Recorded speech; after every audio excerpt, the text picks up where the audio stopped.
Sir, take a minute, sir. Take. Okay. It's okay, not a big deal. So we are live. When you are ready, then you can start. So here we go, sir. Yeah.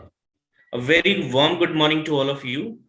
Myself, Dr. Saurabh Kumar Srivastava, and we, on behalf of whole organizing team, are pleased to witness you all the participants here in the refresher course. And it's my privilege to address you all on the behalf of whole organizing team to be here in the program. I welcome all the participants in the 6th day of FDP course. Also wishes very happy Basant Panchami to all of you. And we are truly delighted with your presence in online mode of the program. Hope all the participants are gaining and enhancing their academic understanding through this FDP and its modules. So in continuation, I'd like to welcome Professor Manoj Panda, sir, for today's lecture. We, on behalf of whole organizing team, welcome you, sir, in the session. And Professor Manoj Panda, sir, is a former director of the Institute of Economic Growth, Delhi, and Center for Economic and Social Studies, Hyderabad. He had served in various academic positions in India at the Institute of Economic Growth, Indira Gandhi Institute of Development Research, and the National Council of Applied Economic Research. He was also a member of the National Statistical Commission during 2015 to 2018. He holds a PhD in economics from the Indian Statistical Institute and spent a year at Yale University, USA on a postdoctoral fellowship during 1995-96. His research areas covers monitoring and analysis of macroeconomic trends and prospects, development of macroeconomic models, human development, interaction of growth with human development, poverty, and carbon emission. He is currently based in Mumbai. Sir will be delivering the lecture about the subtopic of growth and sustainability perspectives of this FDP, which covers status of environmental and economic accounting in India and green GDP specifically. So we are very delighted to have you, sir, and we truly hope the participants will be gaining and enlightening much more out of it. So again, on the behalf of whole organizing team, I welcome Professor Manoj Panda, sir, for being with us in this FDP. Thank you very much, sir, for being here over here. Over to you, sir. Thank you, Professor Srivastava, for that kind introduction. I would also like to thank the Ramanujan College Economics Department, as well as the others associated with it, for inviting me to have this session, to interact with some of the young colleagues, and possibly one always gains at the end. When you go back, you always see that many issues which didn't occur to you, they are raised by the young people. So I look forward to that. Let's make it interactive session. Most of the issues I'll be talking today on sustainability of India's growth process, they are known. I'm trying only to put them in some perspective and put them together.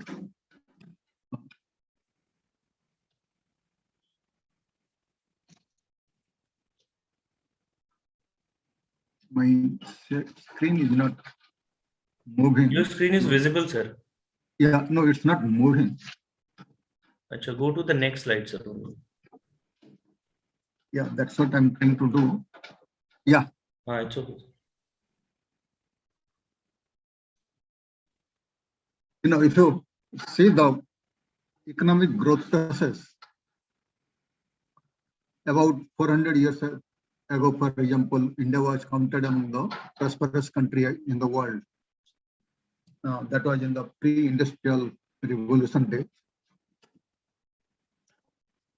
By the time the Britishers left at the end of the colonial rule, it was also counted among one of the poorest countries in the world.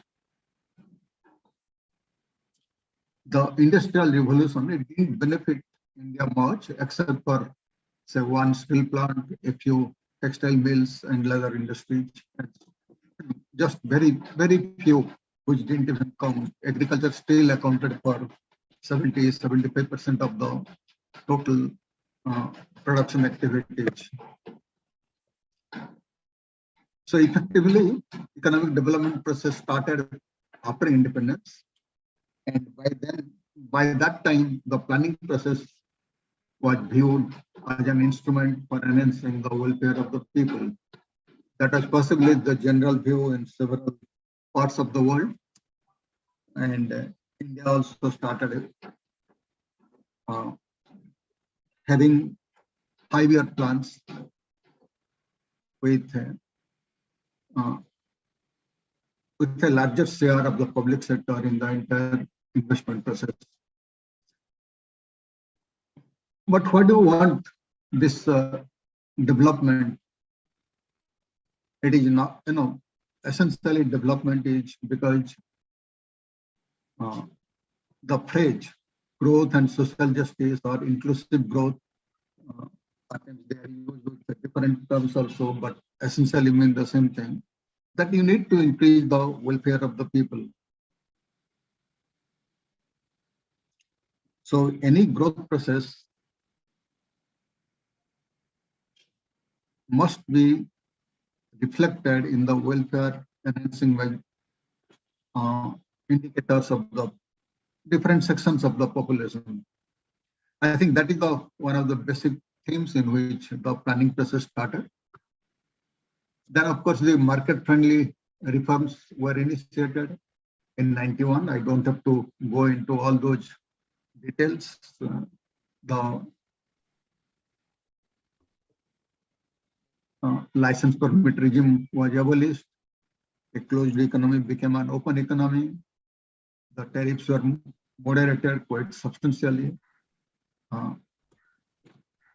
more or less to competitive rates. But at the same time, the private sector was allowed to play a major role. The government realized that it alone cannot do it. Government is best doing what it is supposed to do, but the private sector fails.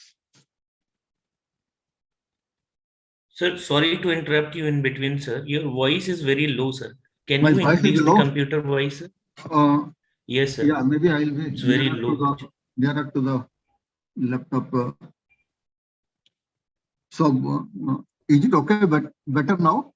It's better now. Also? It's better. It's better, sir. Okay.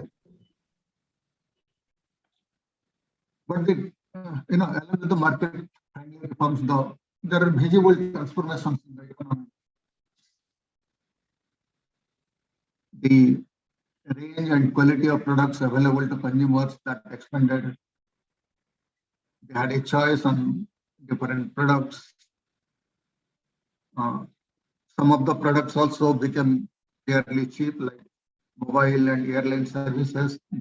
Some of them are possibly among the cheapest, even by international comparison. And the growth process also allowed the government to have a larger revenue, and which also meant that they could, if they want, help the economy in provision of infrastructure and social sector spending. Now the average GDP growth, it has moved in very different way over the decades, and but you can see that clearly up to 2011 there was an increasing trend. Up to the 80s, it was varying between 3 to 4%.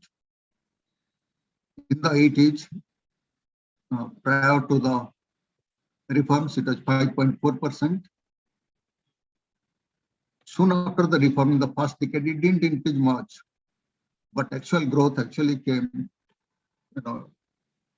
when India became more confident was when it achieved about 7.8% growth in the decade of 2001 to 2011.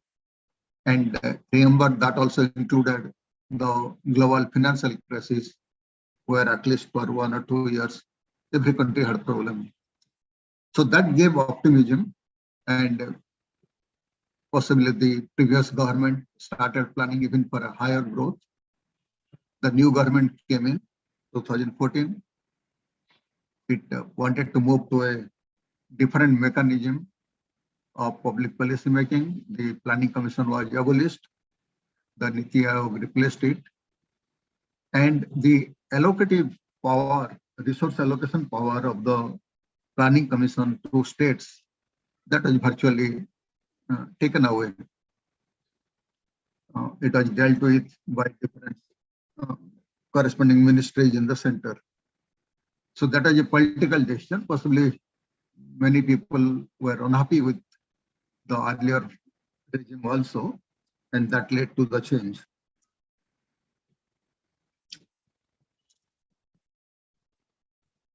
Now, the growth scenario that you see since 2011-12, for example, or sorry, it is from 2001 to, one can see that after 2001-2, it was fairly high for up to 11-12, and after that it started, again having fluctuating at a smaller range. But the big dip obviously came in 2021 when we witnessed the pandemic outbreak.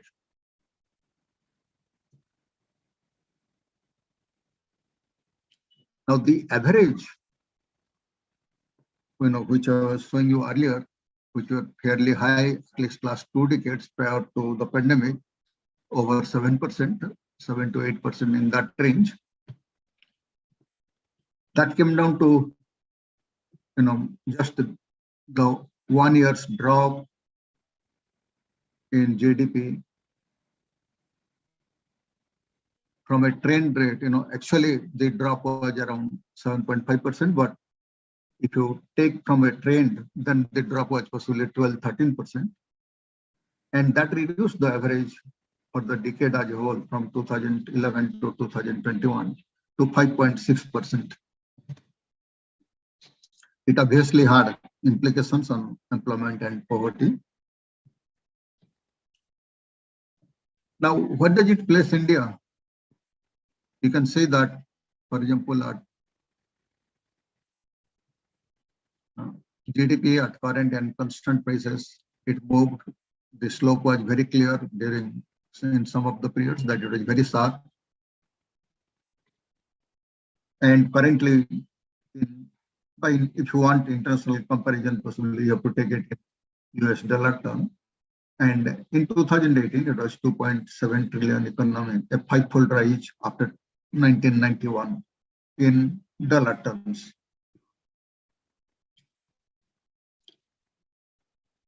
Now, is this growth process sustainable? There are 3 kinds of issues that is involved. One is on economic grounds, is it sustainable? The other one is it sustainable on social ground? And third one is it sustainable on environmental ground? I'll try to deal with it a bit in each of these issues. If you look into the economic indicators of various sustainability, it is very clear that we cannot grow at the same rate as it happened in the period at the average rate in what was witnessed in the last 2 decades.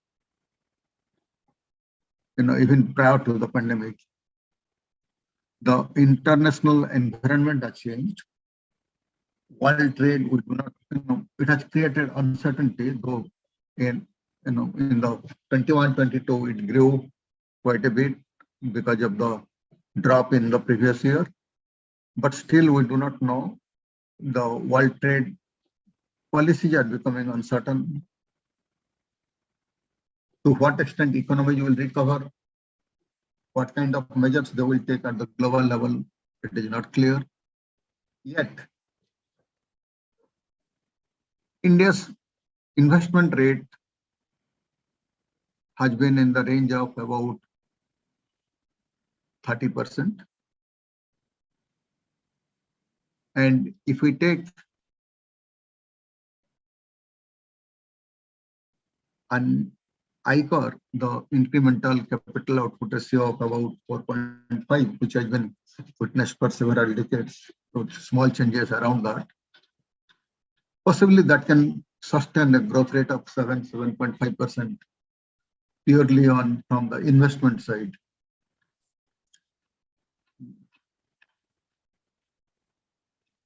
But at the same time, when we say investment, the investment has to materialize. It is investable resources, but that has to be materialized.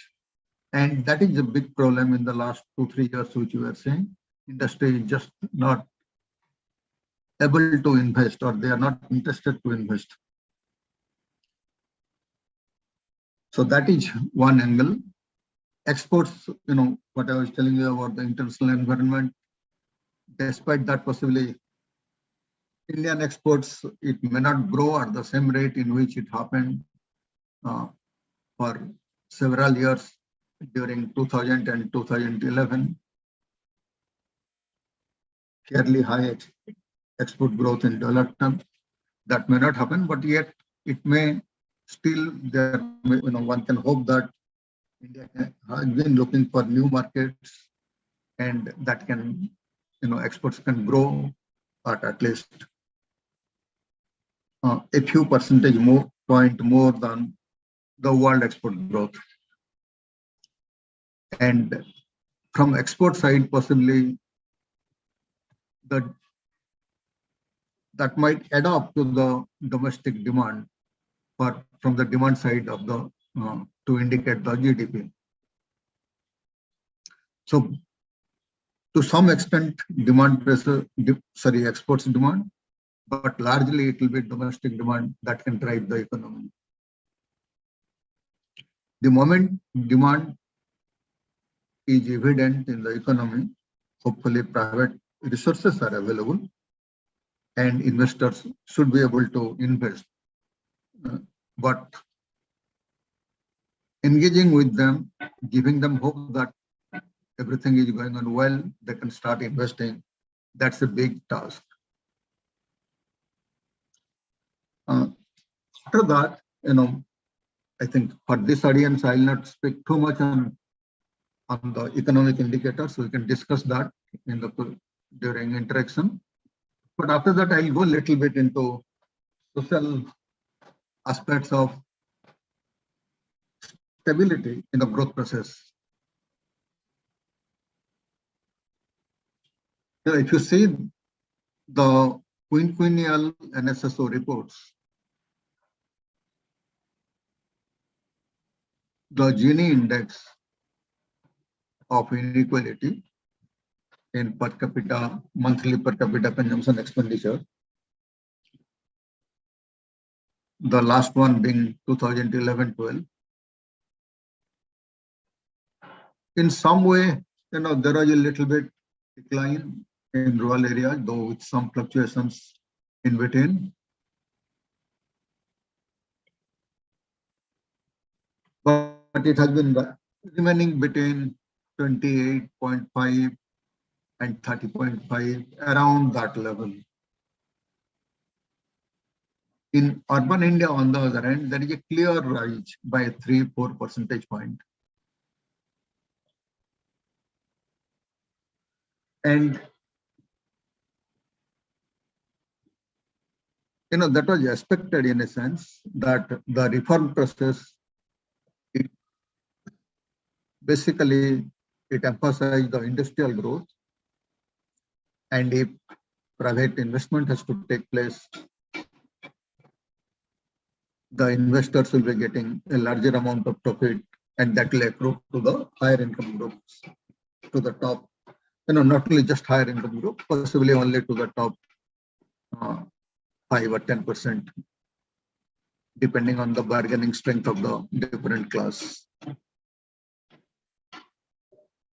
Simultaneously, there is also another major change, which is globally noticed, that the technological developments have been such that the returns to capital has been increasing at a much higher rate than returns to wage.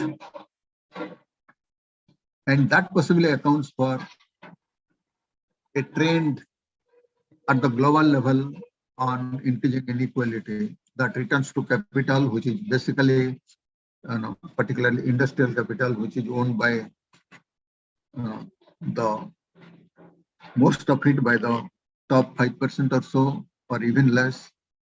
If you take small scale industry and other medium industries, then maybe it will be the top 1 or 2 deciles only.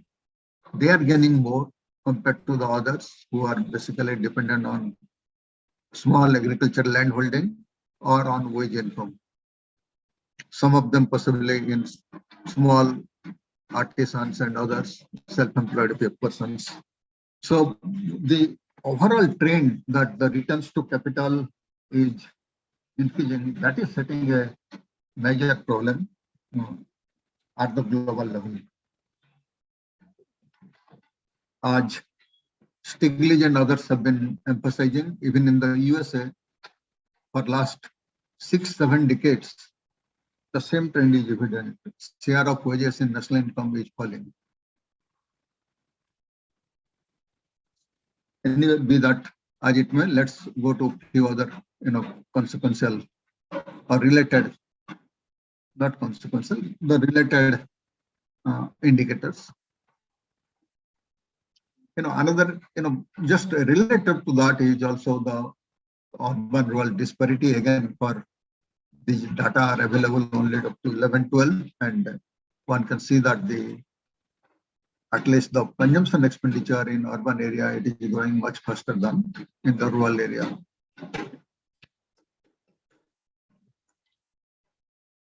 So if you go to the poverty line debate, that okay, even if the income inequality might rise, can we at least ensure everybody a minimum decent level of living? That is the basic reason why the poverty line was, this is the question around which the poverty line was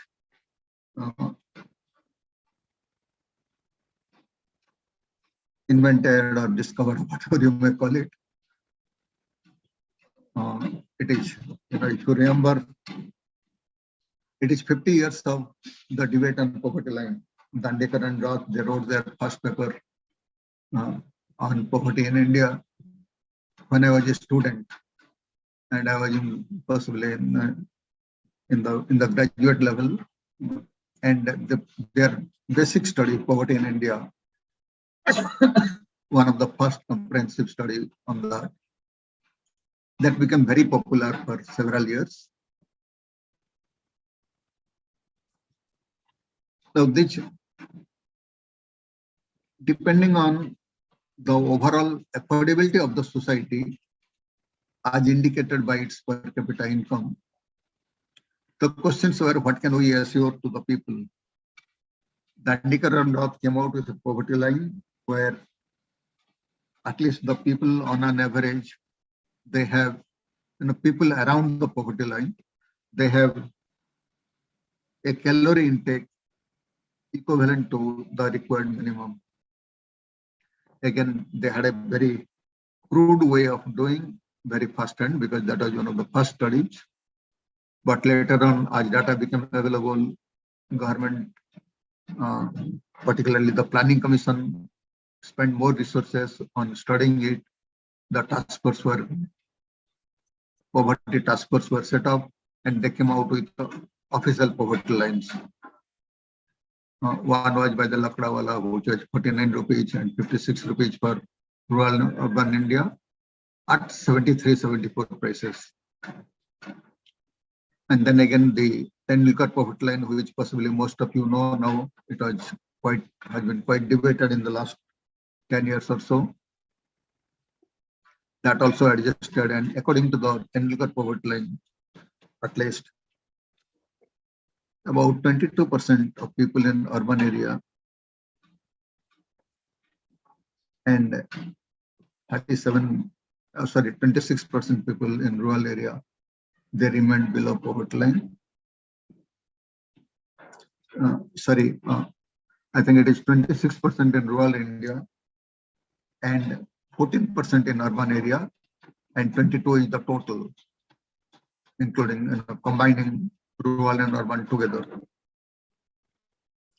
So 26 and 14%, that gave a total number of poor 270 million or 27 crores. This also meant that in the year 2011-12, India accounted for about a quarter of the global poverty, or global poor rather. Remember, just few years before that, India had, as India's per capita income crossed $1,000 or so, India was counted by the World Bank's classification of countries. It graduated from low income countries to low middle income countries. So this was possibly ironic that a country that graduated to a middle income country, even if low middle income country, was accounting for most of the poor in the world.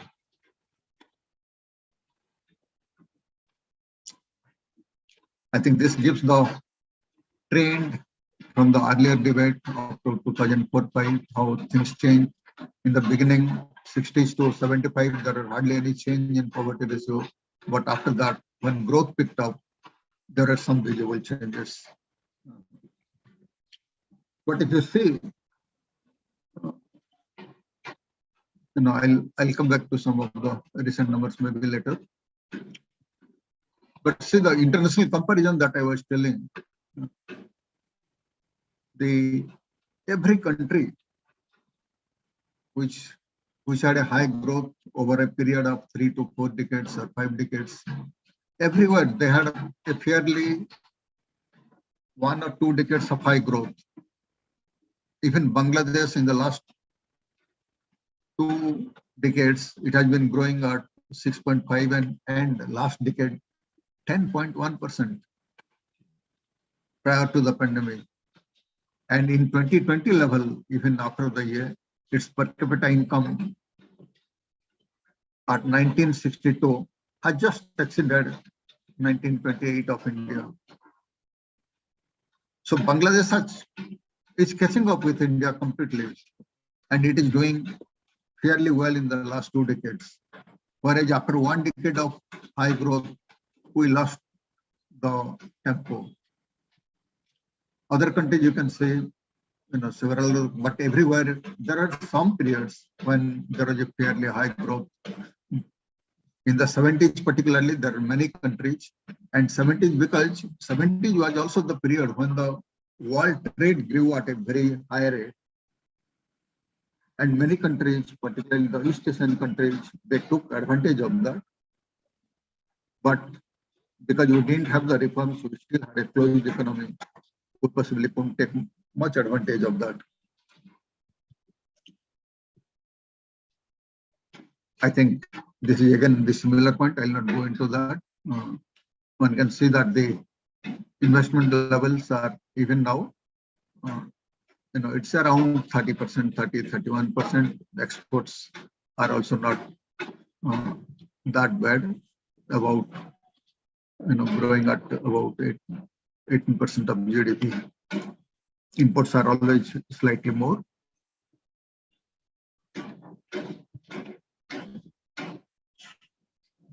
Now, against that background, we have tried to revive the economy. Prior to the pandemic, the overall feeling is that there is possibly excess capacity in industry by 20 to 30%.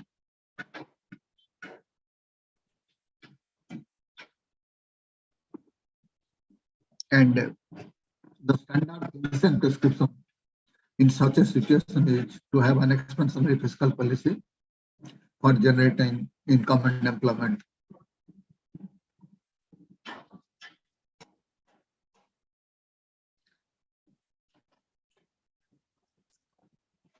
The tax breaks given to the corporate sector in mid 2019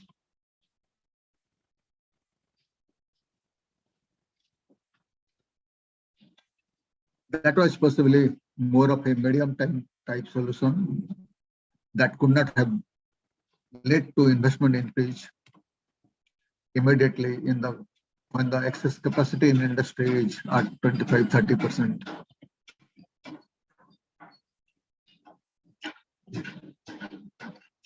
It is against this background that the union budget for the last 2 years, they have been trying to have large infrastructure investment.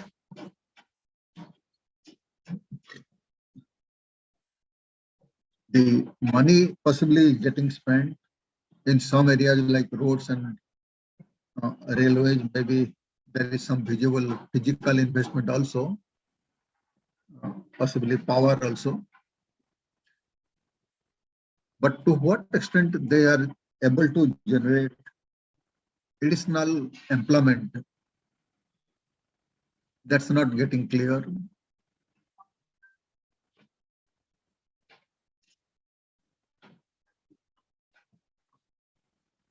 I think again, I have already talked about the poverty ratios. Apart from the Tendulkar committee report, even the Rangarajan committee also has a similar trend for the two quinquennial rounds that they have done the study.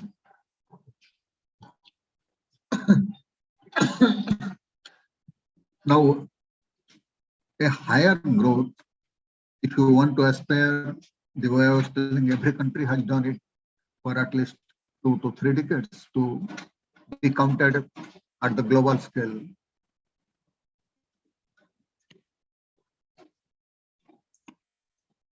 Then there are certain questions arise. You know, how do you take the people along with you? If growth is not leading to higher employment, if it is not providing income to the people, will that growth process be sustainable? So when benefits of growth doesn't accrue to different sections and 1 or 2 major sections are left behind, just like the say scheduled tribes in India,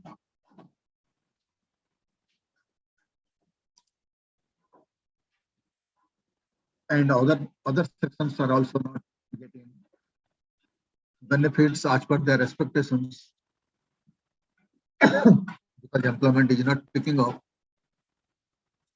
This can have a sudden backlash, and that possibly affects the social stability, the investment decisions, and so on. And one has to be prepared for that. It is purely from an instrumental angle for growth that social stability is needed. Social stability is needed for several other reasons also, even in the absence of growth, for nation building, for society building, uh, uh, for development of different regions in other spheres also, not only just economics. But we need some kind of, the distribution is never equal, but it has to be more or less, it has to spread to all sections. And if you say that the distribution of poor in central India, for example, it is mostly getting concentrated there. You are leaving out one big chunk of India from the Bay of Bengal to somewhere in the middle of MP and UP. The entire section, including Chhattisgarh, Jharkhand, some parts of Karnataka and Maharashtra, the entire central India, you are leaving them out. Your poverty is getting concentrated there.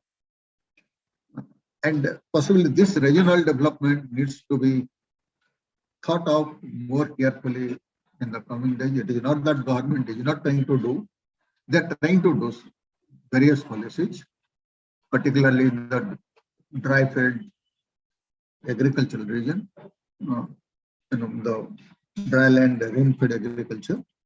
Uh, Even then, the growth of that entire belt, which might account for about roughly, population-wise, it may account for about 1/3 of India's population. They are not benefiting as much as other regions are doing.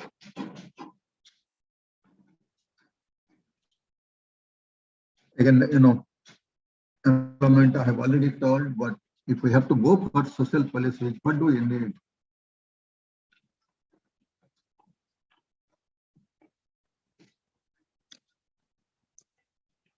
Now, an affordable social security system, which now everybody recognizes that that is needed for social stability. And if automation is replacing labor, the share of capital in national income is rising, then how do you ensure that the working class, the bulk of the population, they get a fair share? That can only be done by the government by having some kind of minimum income provision.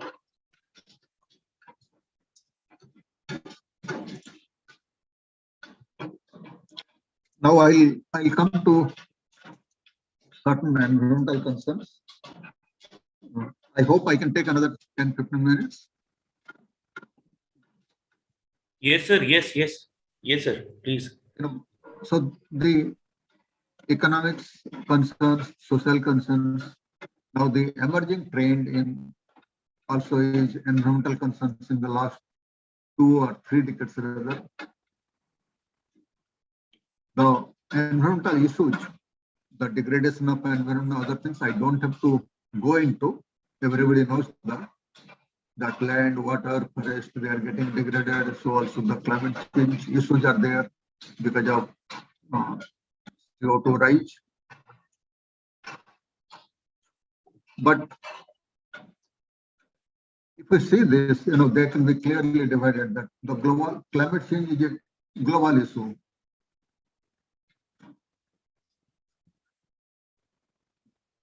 On the other hand, the land, water, forest, they are local issues. They are within the boundary. You have to take measures for the benefit of people within the boundary of the nation. On the other hand, climate change, it is for the global benefit. Of course, we are part of it, and climate change benefits are there. We are also beneficiaries. But then that depends on action by all countries. Unfortunately, most of the global debate is getting focused on the climate change issues, as you have been saying in the last 1 decade or so in several meetings. And almost now, at least in international forums, every country, small or big, low income or medium income, all of them now, they are echoing the voice raised by the Western world.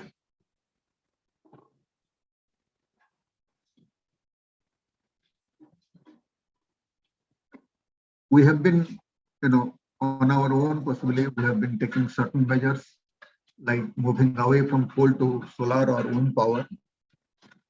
And fortunately, there has been technological breakthrough also in some of these issues. And there have been, we are more or less the earlier 25 years ago, it was said that substitute coal by 50% coal energy. That was just not possible. At least that time it didn't look like feasible. Now possibly that looks like it is a feasible thing. And even India has committed recently at the COP meeting. But beyond that, the degradation of land, degradation of water, forest, these resources I'll also put AR. These resources actually affect the welfare of the people directly. And some time back, several years ago, about 15 years ago, there was a survey by the ADB, Asian Development Bank, to find out what the local people give priority. And they found that in most of the countries in the Asian region, people give priority to local issues. At least that time they were not so much, they didn't want to give rather priority to climate change issues. They thought, but the land, water and forest, it affects their day-to-day life.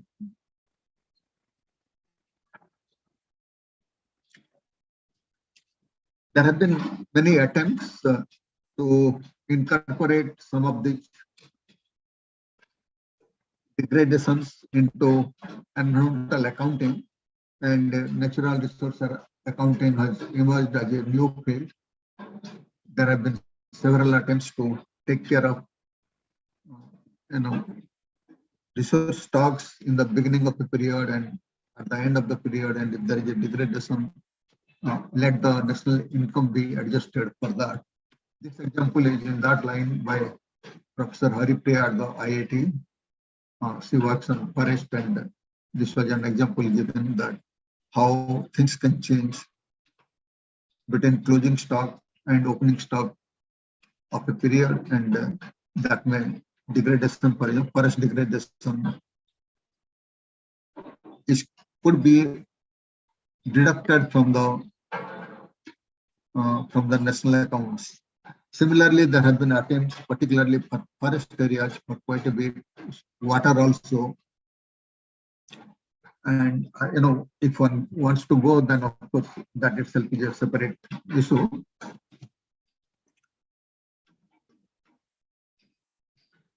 But there have been, after going through all of them, the prices, after all natural resources, most of them, air, water, or forest, the valuation becomes difficult. There is no private market for that. So the GDP's counterpart, the prices are, if they are not present, then you have to depend on some shadow prices.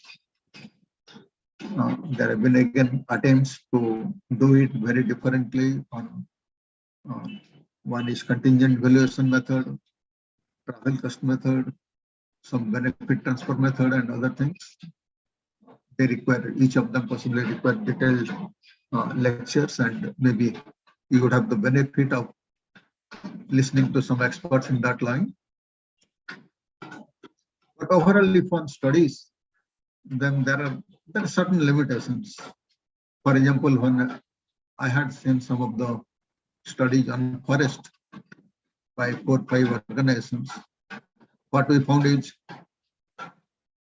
the spillover effects to other states, because at times forest, if it degrades in one state, the other states also, neighboring states also might be affected, and that is not accounted for.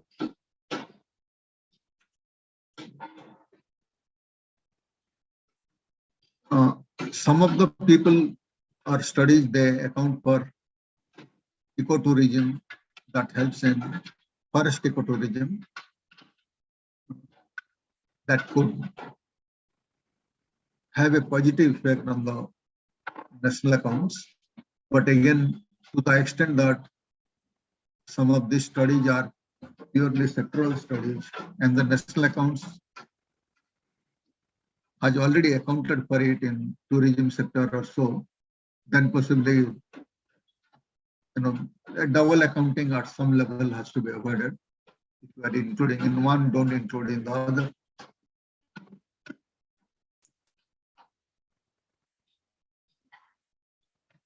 The NSSO surveys to non-timber forest-based collections and solid waste generation by households, those things also need some database, because these are at the household level by individuals. It may be the organizations like NSSO, or these days even the private organizations are trying to collect the data of what where NSSO is filling, like employment. The CMI is coming out regularly on employment. Some of them can collect it in environment, possibly, this kind of data can be collected by environment related organizations.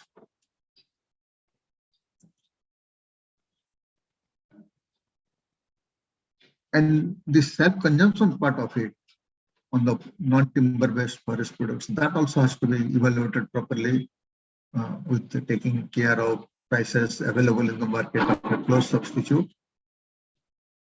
Some of the studies in fact have done that. But at the same time, if you see one study from another, there are large differences in methods and what price to take. Depending on which method of price valuation you use, there are big differences. So on the whole, it looks like that the environmental accounting work that has been done in India till now, or even in several other parts of the world, except possibly in some Scandinavian countries, there is a long way to go to get satisfactory levels of valuation of environmental degradation. At the same time, we don't have to wait for valuation.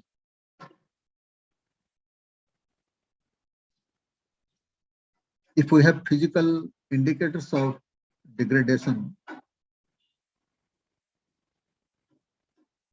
we should start taking measures instead of waiting for valuation. Environmental valuation is only one side part. But at the same time, one also would like to point out that if we do environmental valuation of various projects, then one question comes out, particularly for projects like infrastructure projects, where the benefits might last for several decades. A road, for example, could be for 50, 60 or 70 years before even major repairs can take place. If some repairs will always take place in every 2, 3 or 4 years, but major repairs possibly will be only after several decades. But similarly, several other things where environmental resources last for longer time. What kind of, if you want investment projects and if you want to count benefits and use the market discount rate, then possibly even if you use the 7, 8% or 10% discount rate, which used to be earlier, after 10 or 15 years, the discounted values will be negligible for any sum. So it is only in the first 8, 10 years that you see that some of the significant numbers. In that case, the benefit, cost is being borne now, but the benefits will come over a longer period. Then we have to be careful in finding out environmental impact assessment projects, what kind of discount rate we might use. And some of the studies, for example, have pointed out that we may not use, for studies that have benefit, or for projects that have benefits for 50, 60 years in terms of environment. Environmental projects could be of several types. It could be preservation of environment, it could be access to people so that they are integrated with the mainstream, and that might help them to preserve forest also. But with this kind of, and if they are employed elsewhere, then possibly their dependence on forest will go down. All these benefits are there. Some of them might be at, there might be a trade-off between some of them. But the main thing they are pointing out is discount rates should be low enough for projects of 5, 6 or 7 decades. It may be as low as even 3, 4%. Some of the international literature, for example, even advocating 1 or 2%.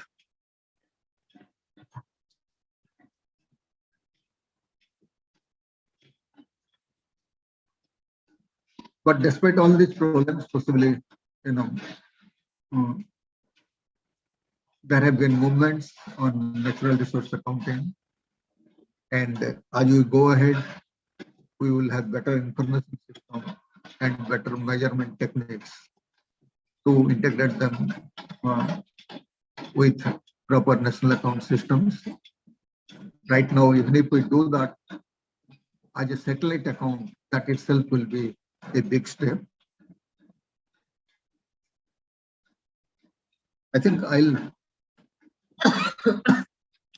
I'll stop here now, and let's try to have some interaction for the next half an hour or so.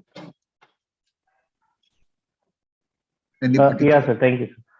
So we have some queries, sir. Yes, The first query is, do we have any empirical evidence to show that tax break led to increase output and employment? Tax breaks for whom? Is it for investors or? The question is just only this, sir. Yeah, I think you have? The point I was telling, the tax break prior to the pandemic. Let me get the question from the. Already send in the chat box, sir. You can. Yeah, no, I'm trying to go back from the PowerPoint. I'm trying to go back to the. Just go to the same tab, sir. Share screen and stop sharing. Yeah. From where you have started it. Yeah. Anyway, let's continue when I'm able to. No, not this. If it is tax breaks to investors, the point I was telling, for example, is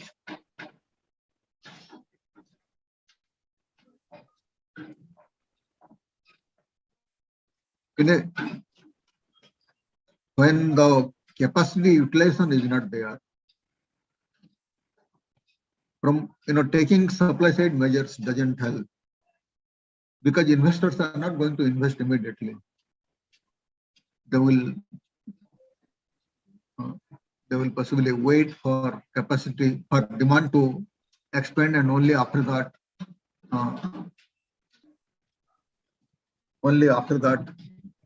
they will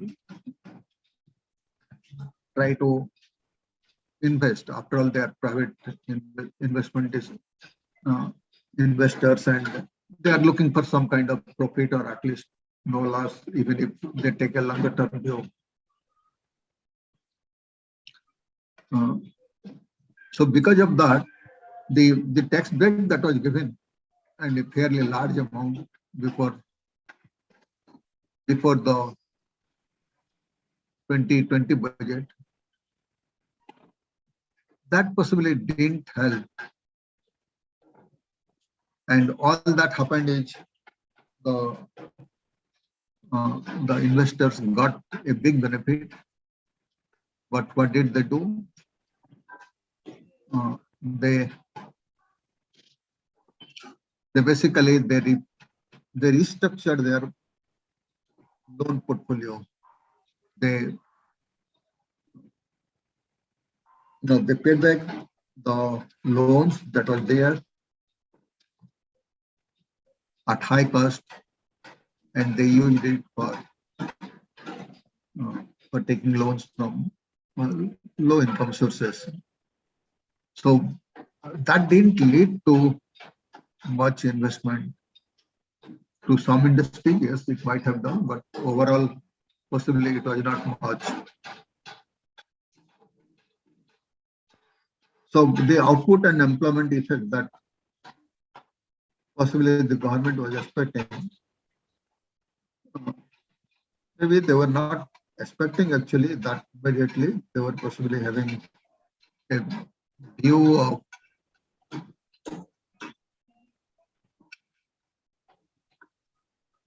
a medium-term view so that at least in the medium term capacity can be created.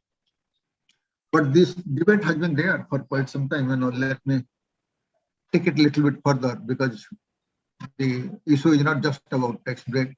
Issue is about whether supply is a constraint or demand is a constraint.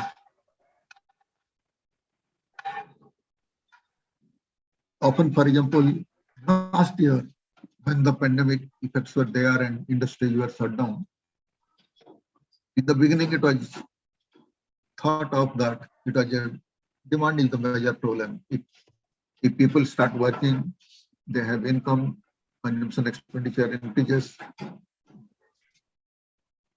naturally industries will start supplying again. But if you see now, after more than 1.5 years of, or more than that of pandemic, then what has happened?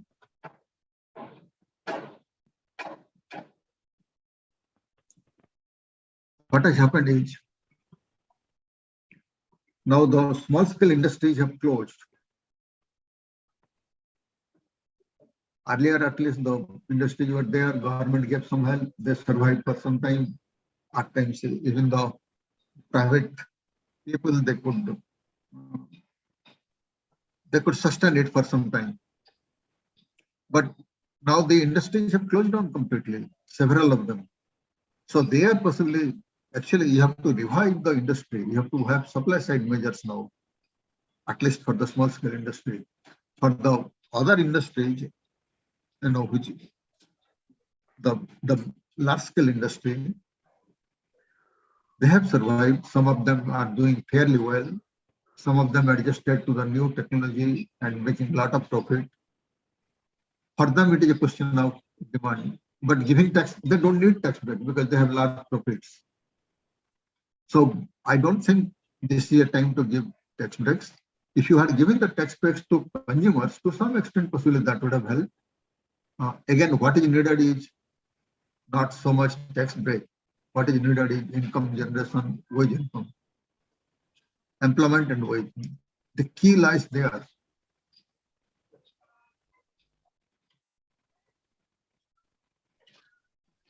Oh, sir, should I continue, sir? You Oh yeah, continue. please. Sir, I need to compile some of the queries in one form. That if you are talking about the output employment, and recently in the perspectives, it has been seen evident that MSME and the employment output generating activities are promoted. So you have quoted one of the point over there: replacement of labor by automation and artificial intelligence. So, sir, what do you think? What is the future of employment if we are talking about the replacement of labor by automation or artificial intelligence in the coming 10 or 20 years? Yeah, no, thank you for that question. In fact, such questions are best taken up during discussion only.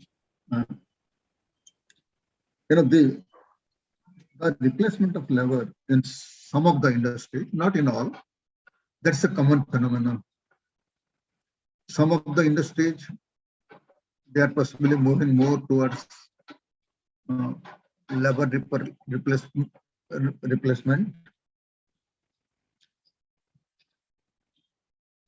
Robots are replacing them. In some cases, it might actually be a desirable move, like, for example, I give one example, welding. That's a risky job. Or very heavy manual work. Those are risky jobs. Those are not risky jobs, but most of them are possibly, they create strain for the people. So in some cases, possibly they are desirable, but in most cases,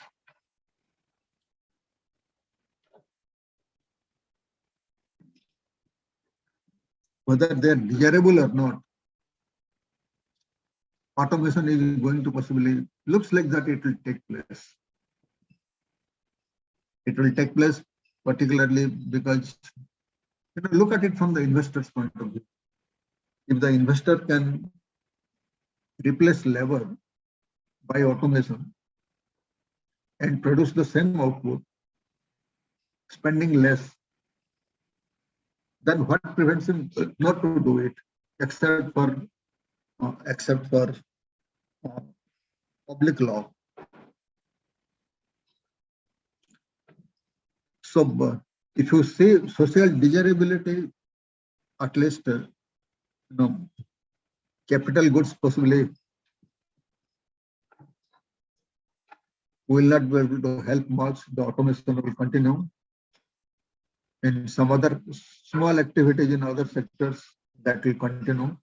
But can we at least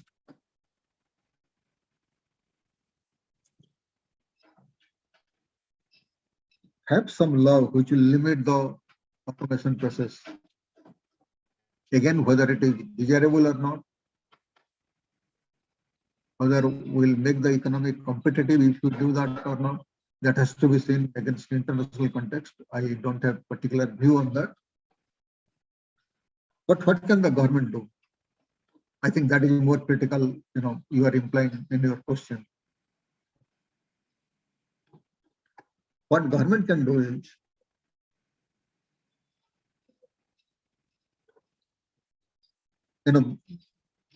so first of all, if one section of the people are getting large income and one might call it kind of windfall income. It may not be exactly windfall, but it is out of their investment and market. But because of certain situations, they are having windfall income. In that case, can we raise the tax to GDP ratio, which has actually remained constant for 3, 4, 5 decades? After the planning era, or even before that, when the market oriented reforms after all started before the end of the planning era.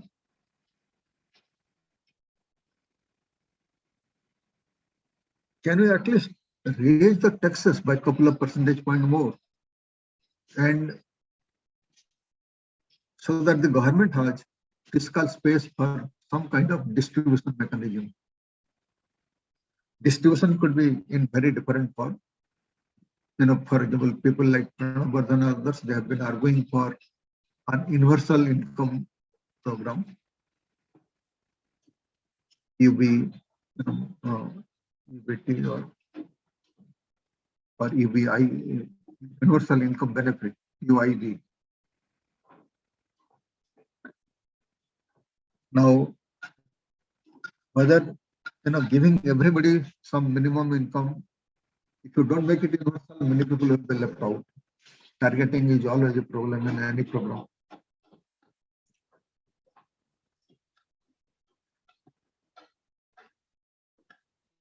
If you make it universal, the resource cost has to be seen and whether we can afford it at the current level. And remember also that suppose you are distributing 1 or 2% of GDP to everybody, then it will be a meager amount for everybody. It will not help. To the needy, it will not help. So what do we do? I'll say that the program that helped most in rural area, for example, during the pandemic, what did it help? There are two things that helped most to the people. Not that they were perfect. There are many problems, but still the government intervened in a big way, even though late. It was possibly late by about a month or so in the beginning. Otherwise, all those return of migrant workers, had it been thoughtfully planned, that would have been smooth. But what helped the migrant workers are two things. One is the government's intervention in the PDS public distribution system in a big way by providing additional support. And that support, additional support, was actually to every household 5 kgs of grain per capita. So that was a big relief for the people. at least from the full point of view. The other thing was, where actually people benefited, and they have been benefiting whenever there is a kind of slowdown in the economy, is the Mahatma Gandhi National Rural Employment Guarantee Scheme. It is not employment guarantee for all the people for throughout the year. It is only guarantee of employment of 100 days of employment per household for manual work in rural areas. But that has been a big relief to the really needy. If you are willing to do manual work, it will be demand-driven system. Government is guaranteeing that it is legally enforceable. Some public action group can take it up and say government should intervene, they should spend. Otherwise, they will possibly claim compensation. So this legal enforceability of the employment guarantee, as well as the PDS with the National Food Security Bill, these things have gone in the right way to protect welfare of some of the people, or to a large extent to, the food security bill covers about 2/3 of the population. But coming back to automation and consequences, apart from these programs, what possibly, it is time to start thinking of some kind of unemployment benefit. Not for manual labor, which America does, but in general. That is the way the social security system developed in many Western countries. So if we can do that at least start thinking of the unemployed, that will be a big relief from the consequences of automation. Yeah, I think there are more questions. Only 3 questions are there, sir. 3 more questions are there. Yeah. First is, do we have any particular method to measure disparities in employment and poverty due to investment pattern in central India?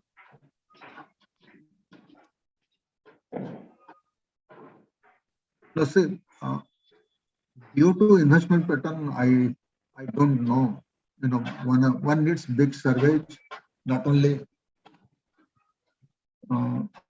the minimum you need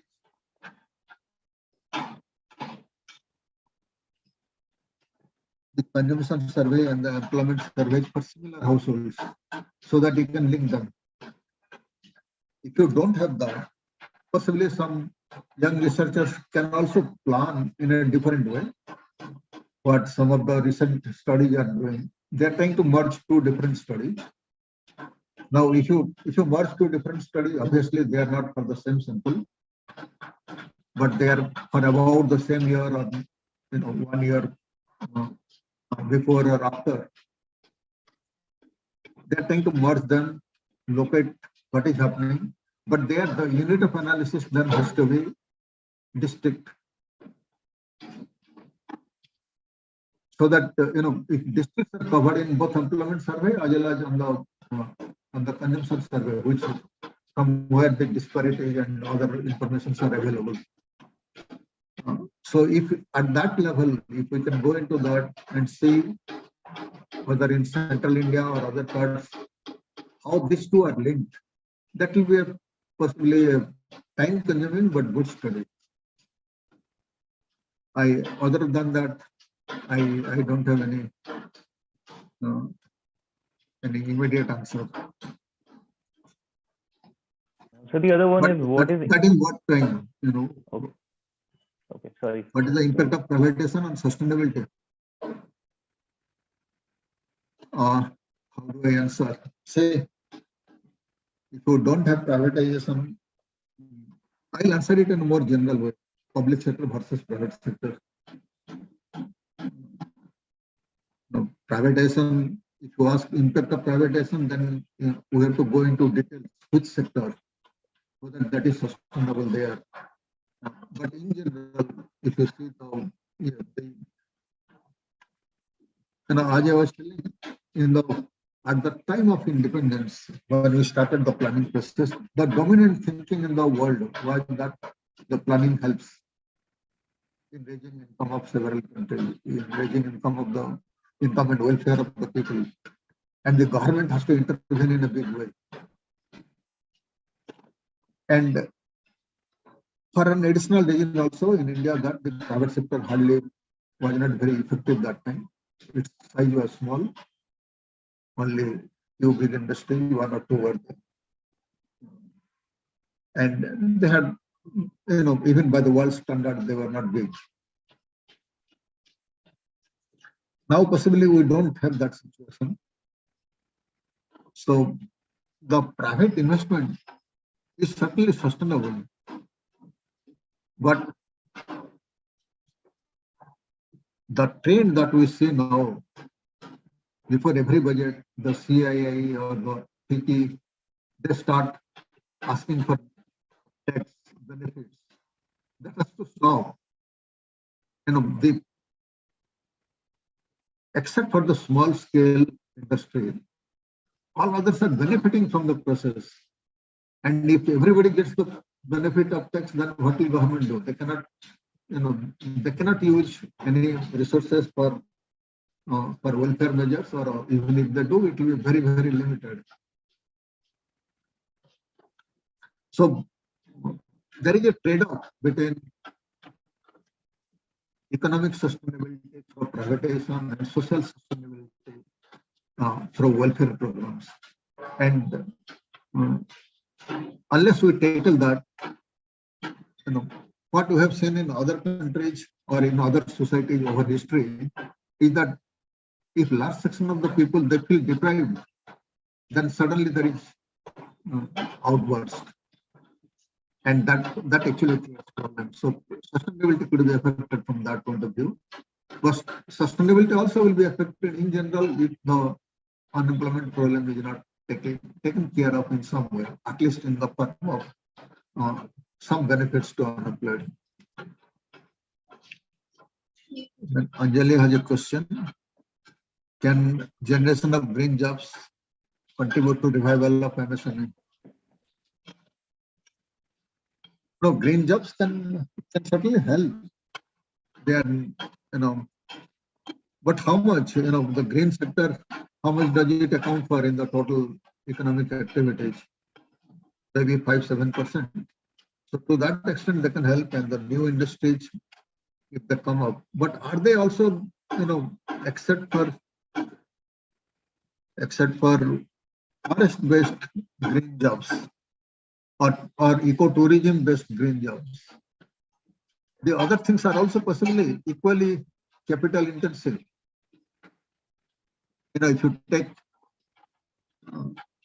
again, I have not studied it, but my feeling is, if you take, for example,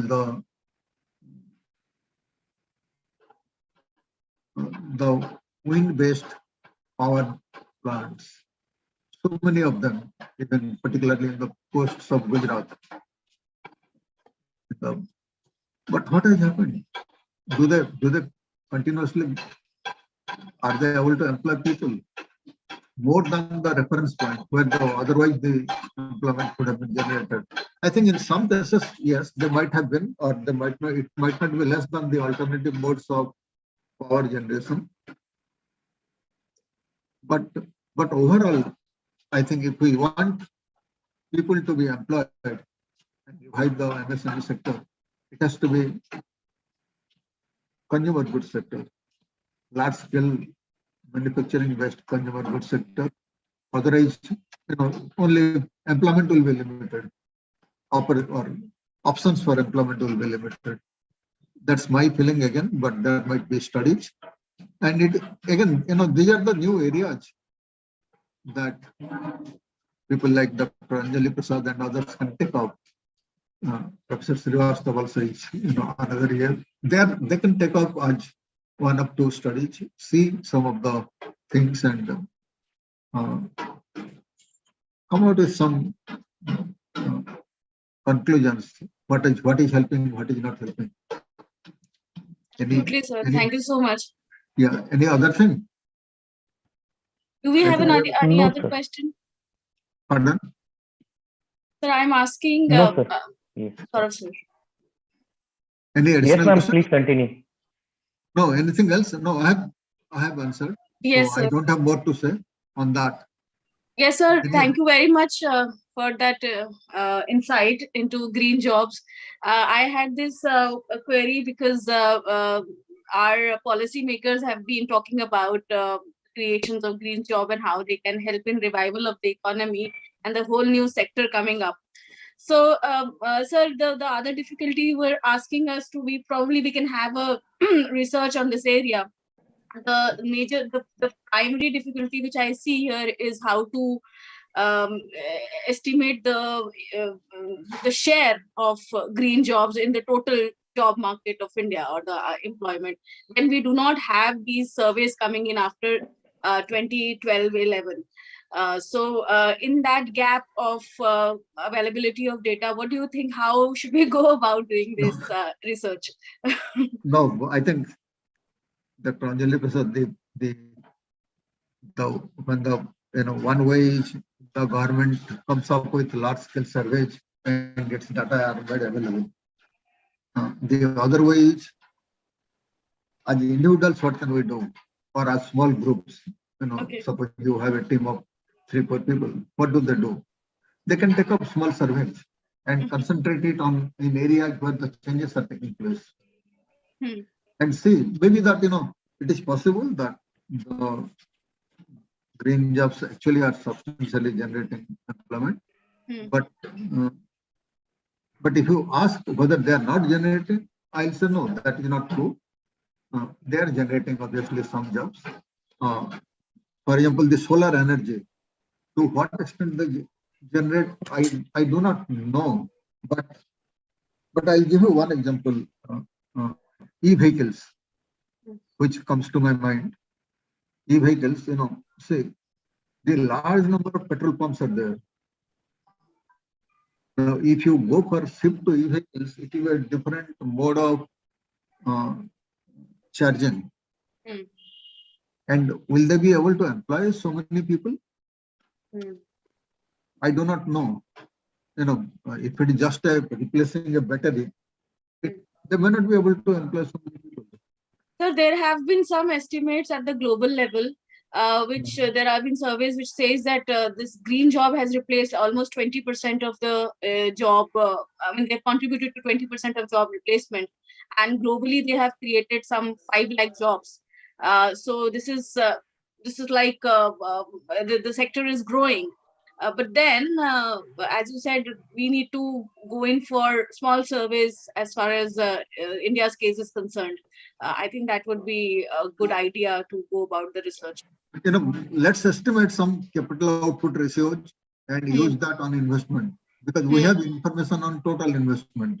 And even if you have capital output employment investment ratio, and the capital level ratio in some sectors, you can apply that. And this will normally come from surveys only. So make a survey which is spread in 4-5 states where the changes are taking place. Get an average and apply it, or different ratios for different subsectors, and then apply it on total investment. That is one way to possibly to find out. But again, what you are telling is 5 lakh jobs replacing if it is total, that is hardly any. Yes, sir. Absolutely. What we need is about 1 crore job a year to take care of it. If we can do that for 4-5 years, then only possibly some visible impact will be there. Now one doesn't see that. So I'll still say that one thing that we put pressure is, if we go for unemployment benefit, the fiscal expenditure will put pressure on the government to design new policies. Yeah. And to persuade the industry because after all, industry will be persuaded only by the government. Our public action groups are not that effective. So in that case,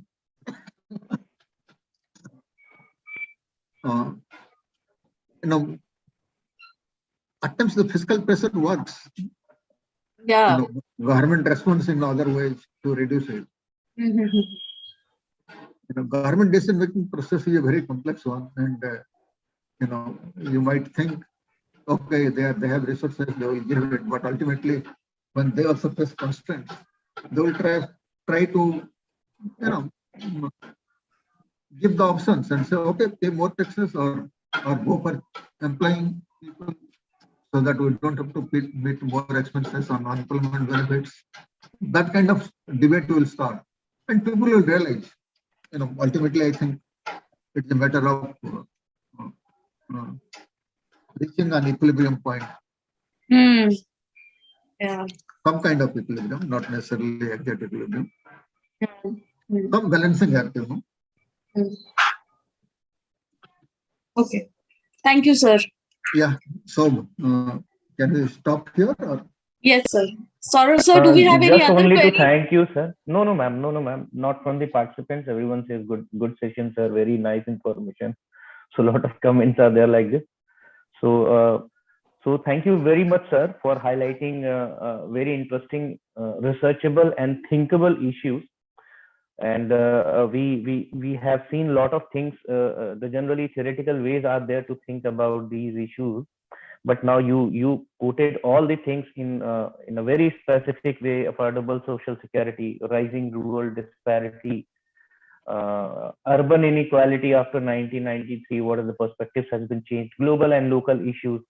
Even the conclusions on the basis of several evaluation studies has been discussed. Even the NRA issues has been discussed. So I'm sure all the participants and the people who have attended this session must have been benefited a lot. So on behalf of the whole organizing team, sir, I'd like to thank you for making an excellent presentation and making this session a very meaningful and interesting. So I'd like to express our deep gratitude to the team also that who conducted this session in a very meaningful way. And thank you very much, sir, for being with us today here. Thank you, sir.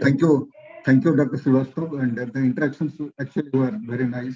Very relevant questions were raised, which I had, knowingly, possibly, I didn't go into the details during presentation because I had been told that let's keep sufficient time for discussion.